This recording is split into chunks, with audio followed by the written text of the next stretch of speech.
Governo Federal e Secretaria Especial de Cultura, Prefeitura de Nova Iguaçu, Secretaria de Cultura de Nova Iguaçu, Fundação Educacional e Cultural de Nova Iguaçu, com recursos da Lei Aldir Blanc, apresentam Antes do Aplauso, Oficina de Produção para Teatro Musical.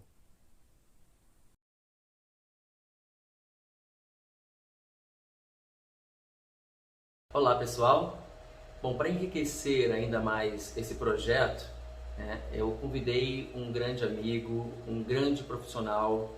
Muitos de vocês que estão assistindo já o conhecem. Quem não conhece vai ter a oportunidade de descobrir quem é essa celebridade aqui, né? Essa pessoa para que assim. Mas assim, eu não vou nem apresentá-lo. Vou pedir para que ele se apresente para vocês, tá bom? Tiago, com vocês, Tiago Costa. Oi meu povo, sou eu, Thiago Costa, ator, visagista, produtor cultural. É um prazer participar com vocês, né, desse projeto, da gente poder falar um pouco dessas experiências, da gente poder contar um pouco do nosso dia a dia, da nossa labuta cultural, trocar experiências. Então, assim, alguns vídeos que a gente vai fazer daqui pra frente, de oficinas, de aulas, né? Vão ficar por aí. Se quiser fazer pergunta, faça. Se quiser ir lá na rede social tirar dúvida, pode ir. Eu estou super aberto a esse bate-papo, a essa troca. E é para isso que a gente está aí. É isso, esse sou eu. Acho que a gente vai falar bastante daqui para frente, pelos próximos episódios, né? Então, vamos seguindo. O que você tem para me perguntar? O Thiago foi muito sucinto em suas apresentações. Muito, né? mas daqui a pouco eu começo a falar. Isso. Primeiro que eu já tenho aqui uma série de perguntas para poder fazer para ele, né? E aí com isso acho que a gente vai conhecer muito mais do Thiago Costa, desse artista que ele é. E vocês, como ele já foi se antecipando, mas isso é maravilhoso, porque eu acho que faz parte. Ah, não podia falar? Podia, claro, deve falar, porque na realidade todos os vídeos já estão disponíveis aí para vocês. E muitos desses vídeos, o Thiago, na realidade, quem está como liderando essa oficina e, né, trabalhando com oficina de maquiagem, oficina de produção também, e demais oficinas. Mas aí a gente vai começar aqui com uma entrevista descontraída, tá? Eu acho que a gente já se conhece há muito tempo para tamanha formalidade. Essa formalidade que a gente já começou aqui, a gente já vai quebrar com essa formalidade, tá bom? Então, vamos que vamos? Vamos lá. Preparado para a primeira pergunta? Preparado. Ok. Thiago, como a arte chegou em sua vida? Quando eu tinha, sei lá, meus 7 anos de idade, eu morava num condomínio em Auma e no meu condomínio tinha uma aula de teatro no play do prédio. E aí eu comecei a fazer teatro, na verdade comecei a ver os meus amigos indo pro teatro, ia pra lá pra assistir a aula. Eu me lembro como se fosse hoje, tinha uma escada. Era assim, era um play, mas tipo, era um andar mais alto. E aí tinha uma escada, eu era pequeno ainda, 7 anos. E eu ficava deitado na escada, meio que assim pelo corrimão, olhando a aula de teatro. Era um espaço grande, as pessoas ficavam fazendo exercício, eu comecei a me encantar por aquele universo. Mas tem uma cena, corta para uma cena antes.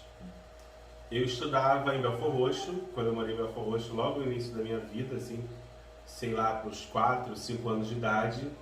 E na minha escola teve uma peça de teatro um dia. E minha mãe demorou muito para me buscar naquele dia, eu me lembro disso. E naquele dia eu fiquei assistindo o espetáculo, era Chapeuzinho Vermelho, não esqueço. Só que eu fiquei esperando minha mãe chegar.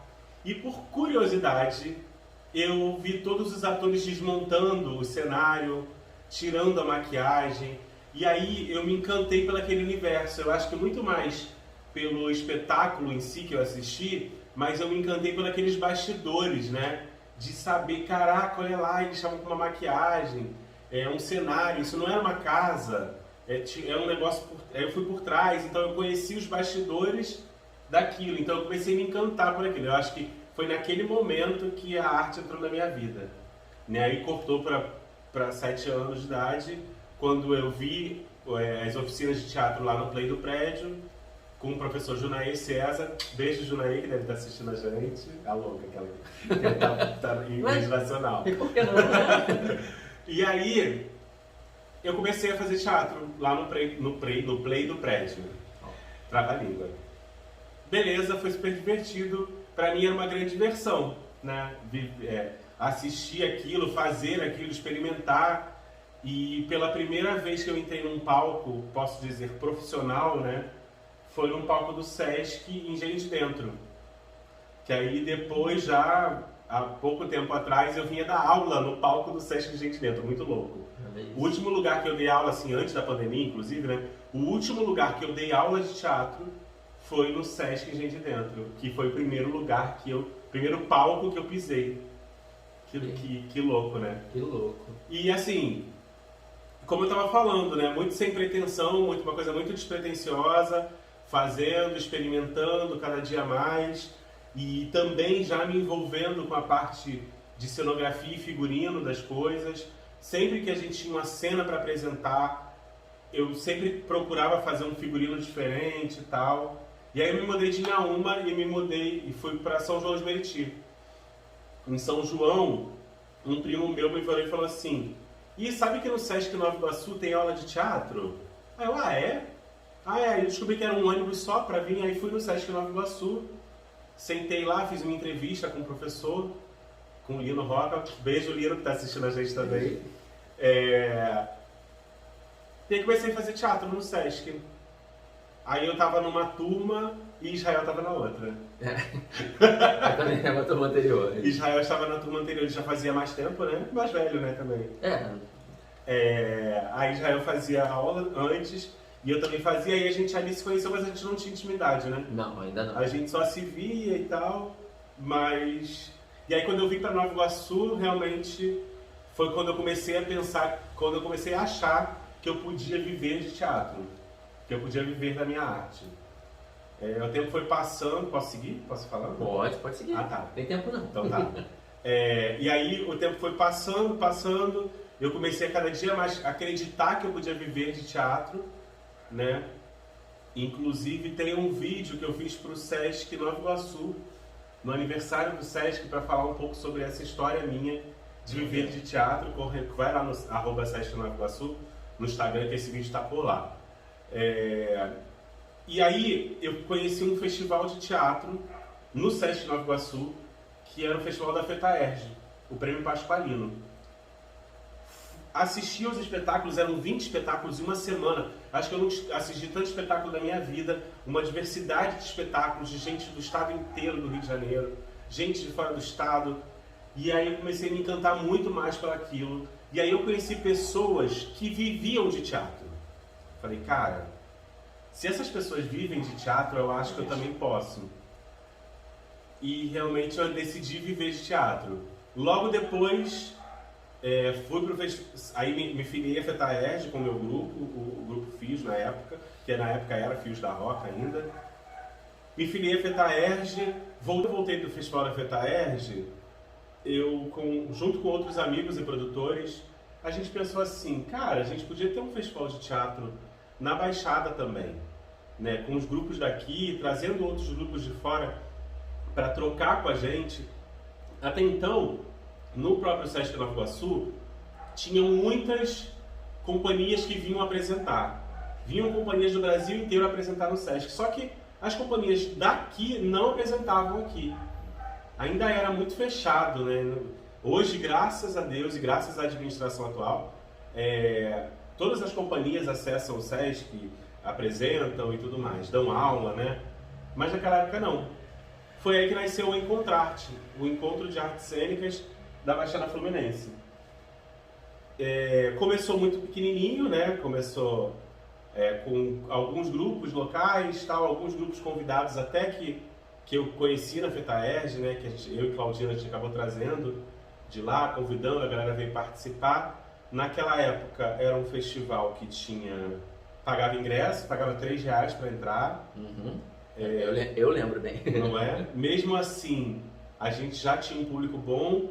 Esse público foi crescendo, depois aí veio um patrocínio da própria cidade de Nova Iguaçu.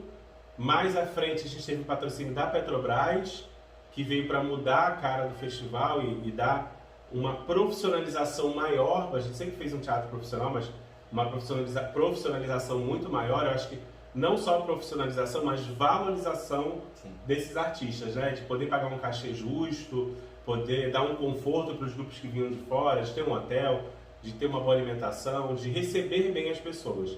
não só as pessoas, mas receber também esse público. Foi quando você perguntou o quê? Como a arte entrou na minha vida. Aí quando eu percebi, eu já estava cheio de arte, olha isso. Aí eu já estou vivendo da arte, vivendo do que eu acreditava não consegui viver, e hoje eu consigo viver dessa arte. Só mudando, não faz parte da pergunta aqui do meu questionário, mas você lembra quando é que foi que você começou a fazer teatro no Sesc Nova Iguaçu? Não. Não?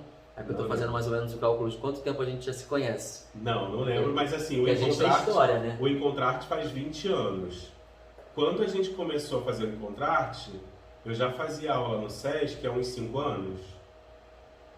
Não, acho que... Enfim. Sim, senhor. É isso? Sim, há uns 4 anos. Então a gente se conhece há uns 24 anos. É bodas de quê, gente? Coloca aí nos comentários. 24 anos. Que isso é um casamento. É, né? Bodas de quê? Que a gente tem que comemorar. Ano que vem a gente vai fazer alguma coisa de 25 anos. A gente não sabe, tem que confirmar a data, a gente pergunta pra você. Isso, a gente vai confirmar e depois a gente convida para as bodas. Bom, vamos lá para a próxima pergunta. E você já se... Bom, acho que você já meio que respondeu isso, mas pode complementar, né? Você já imaginava um dia poder viver da arte? Pois é, aí acabei passando por essa pergunta. Mas não imaginava um dia poder viver da arte. Não acreditava que eu poderia viver da arte. Agora, desliga esse celular. Eu vou desligar. Tá vibrando, gente. Tá desconcentrando. Não, mas é a pessoa que eu conheço, deixa o celular ligado em cena. É mesmo? Vai. Desliga. Atividade é uma merda, gente.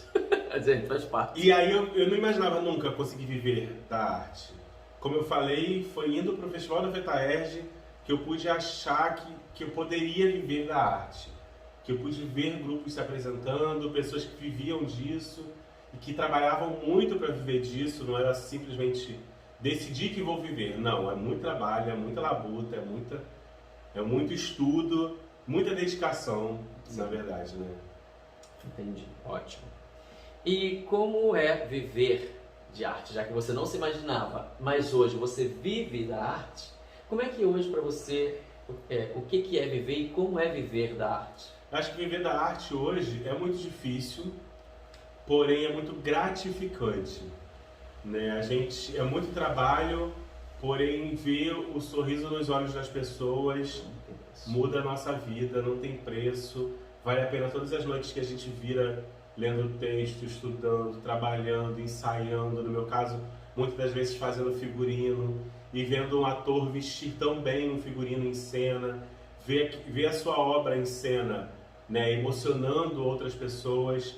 Eu vou aproveitar para contar a última apresentação que a gente fez, né? Uhum. A gente fez uma temporada agora com um espetáculo, Ser Artista, inclusive a gente estava em cena junto. E assim, foi muito cansativo, foi um processo cansativo, porque foi um processo muito rápido, né? Eu estava fora de cena quanto ator há 6 anos. Tinha 6 anos que eu não estava no palco como ator, né? Tenho meu trabalho como ator performático, como drag queen, mas é outra história, onde eu não tenho marcação, eu não tenho coreografia com outras pessoas tanto, eu não tenho texto para decorar. Então, assim, é uma outra responsabilidade, né? Uhum. E no Ser Artista, no caso, é uma outra responsabilidade porque a gente fala sobre ser artista, né? Sobre esse nosso ofício, o quanto é difícil, o quanto a gente quer desistir todo dia, mas a gente não consegue. Então, acho que viver da arte hoje é muito difícil, porém muito gratificante. É muito gratificante ver a emoção das pessoas e se emocionar vendo os outros emocionados com a nossa arte. Isso aí. E como tem sido se reinventar durante a pandemia? A gente não tem como não falar muito difícil desse tópico, né? Muito difícil. No início eu achei que não ia dar certo, eu achei que eu ia pirar, né? Achei de verdade, sem saber o que fazer, e a gente sem saber o que ia fazer daqui pra frente. E até chegar a esses projetos, né, que a gente tem realizado nesse período, né? Esse projeto da Lei Aldir Blanc, Viva Aldir Blanc, Viva. Porque até chegar a esses projetos, a gente realmente estava sem perspectiva, né? Sem saber o que fazer, sem saber para onde ir e se reinventar, porque a gente estava acostumado a fazer teatro a fazer espetáculo com o público, olhando no olho das pessoas, e agora a gente tem que fazer isso olhando para o celular. Eu me lembro que uma vez eu fui fazer um teste na Multishow para um programa. E meu teste foi assim, eu tinha um texto decorado, eu cheguei, me apresentei e entrei para a sala. Quando eu entrei para a sala tinha uma diretora, tinha um câmera e mais um assistente. Só os 3 na sala e eu e uma câmera. A diretora virou para mim e falou assim, quando você era um texto comédia, e ela falou assim, quando você quiser você pode começar. Aí eu falei assim, ok, respirei e comecei. Quando eu comecei, todos eles saíram da sala e só ficou eu e a câmera. E eu falei assim, cara, ferrou, porque assim, como é que eu vou falar para essa câmera e como é que eu vou não ter a reação do outro, né? É o mais difícil, para mim o mais difícil de se reinventar foi isso, de esperar essa troca, que essa troca não vem no imediato, né? Ele vem nos comentários, inclusive as pessoas comentem aí nos vídeos o que vocês acharam, o que vocês estão achando do projeto, dúvidas da oficina, como eu já disse antes, se quiser tirar dúvida com a gente nos nossos Instagrams pessoais, chama a gente, mas não tem essa troca imediata, essa troca não vem rápido assim. Então acho que foi a parte mais difícil de se reinventar. E aí corta para falar para essa câmera e se comunicar com essa câmera de uma forma interessante e sem querer, sem ser chato, sem ser repetitivo. Exatamente. Também, né? E sem perder a atenção do público. É uma parte muito difícil, mas eu acho que a gente está aos poucos conseguindo se reinventar e conseguindo fazer as nossas coisas online. E agora a gente vai tendo ideias de coisas, só de coisas online, né? É bem interessante isso, porque como é uma nova realidade, é o nosso novo normal, a gente fica nessa busca o tempo inteiro de criar coisas. Na minha casa eu já gravei tanta coisa, eu já gravei clipe. Teve uma vez que eu estava pirando de verdade, e eu precisava me reinventar, eu precisava fazer alguma coisa, e o Getúlio Nascimento, beijo pro Getúlio que está assistindo a gente também, e aí Getúlio lançou uma música, Sonsa, e eu falei assim, vou fazer um clipe com essa música, só que eu vou fazer um clipe com essa música com tudo que eu tenho em casa. Então eu passei uma madrugada inteira gravando, a música lançou tipo meia-noite. Eu lembro bem. Aí eu passei a madrugada inteira gravando, gravei eu com o meu tripé, com a minha câmera, com meus 2 celulares, gravando um de cada ângulo, e trocando os figurinos, trocando de personagem, trocando de maquiagem. E no dia seguinte, 9 horas da manhã, eu já tinha editado o vídeo, já estava subindo o vídeo. Então eu procurei, para me reinventar, como é que é aquela palavra? Testar não, me fala. Guarda a palavra. Não, me... Reinventar. Não, reinventar. Não é. Resiliência. Me testar não. É quase isso, gente. Não lembro agora a palavra, mas tipo... Eu fui me provocar. Eu comecei a me provocar. Quase esse texto. Quase aquilo. Tá bom. Eu comecei a me provocar e querendo fazer outras coisas e me provocar mesmo, de falar assim, eu tenho um desafio que é fazer isso fazer um figurino com isso que eu tenho em casa, com a sobra de um tecido, né? Então, até porque não estava podendo ir para a rua. E também a gente não pode gastar um dinheiro e gastar um dinheiro a mais. Então vamos lá. Não era época, né? Não era época, então assim, ainda não é a época de ir para a rua. Mas comecei a me reinventar dessa forma. Eu digo que não era a época de gastar dinheiro, porque a gente não sabia o que seria do futuro. Como a gente não sabe hoje. Como a gente não sabe, então o que a gente tem, a gente imagina. Mas exatamente, essa foi a minha reinvenção, assim. Que legal. É isso. Acabou? Bom, acabou. Não. Foram só 4 perguntas. Jura? Exatamente. Mas... falar.